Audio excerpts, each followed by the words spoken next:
Hi అండి, welcome to my channel. మీకు chicken fry తినాలనిపిస్తుందా కానీ మీకు వంట రాదా? అయితే ఈ వీడియో చూసేయండి. ముందుగా స్టవ్ ఆన్ చేసుకొని ఒక బాండీ పెట్టుకొని దానిలోకి 5 స్పూన్లు నూనె వేసుకొని నూనె వేడిన తర్వాత శుభ్రంగా కడిగి పెట్టుకున్న చికెన్ వేసుకోవాలి.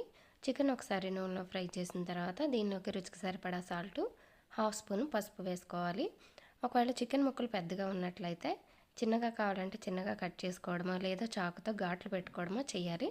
ఇప్పుడు మూత పెట్టి కాస్త మగ్గించుకోవాలి. చూడండి, ఇప్పుడు చికెన్లో ఉన్న నీరంతా బయటకు వచ్చి ఇంకిపోయింది.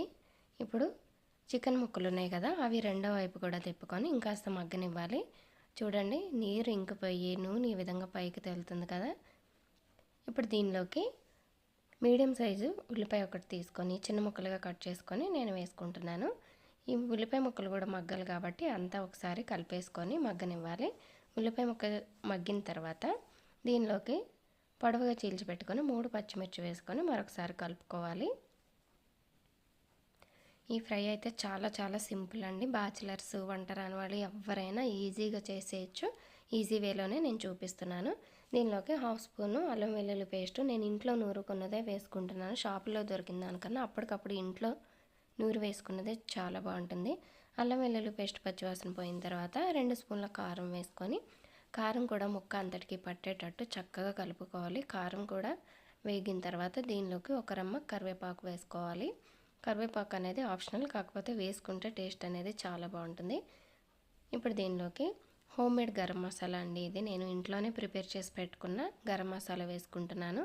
ఈ గరం మసాలా కూడా నేను వీడియో చేసి పెడతాను ఏ విధంగా చేసుకోవాలో. ఈ మసాలా అంతా కూడా చికెన్ ముక్కలకి పట్టేటట్టుగా చక్కగా అంతా ఒకసారి కలుపుకోవాలి. టేస్ట్ అయితే చాలా చాలా బాగుంటుందండి.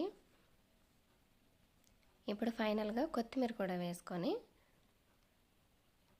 అంతా కూడా కలుపుకోవాలి. కొత్తిమీర కూడా మగ్గిన తర్వాత స్టవ్ ఆఫ్ చేసేసుకోవడమే. చూడండి, చక్కగా కొత్తిమీర కూడా మగ్గిపోయింది, చికెన్ కూడా చక్కగా ఫ్రై అయిపోయింది.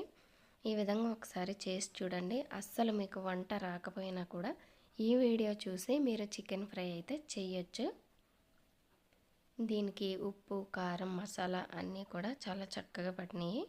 పప్పుచారు, చారు, సాంబారు ఇలా దేనికైనా సైడ్ డిష్గా తినేయచ్చండి. నాన్ వెజ్ అంటే ఇష్టం లేని వాళ్ళు ఎవరు ఉంటారండి చెప్పండి? ఎవరైనా కూడా చాలా చాలా సింపుల్గా టేస్టీగా చికెన్ ఫ్రై అయితే చేసేసుకోవచ్చండి.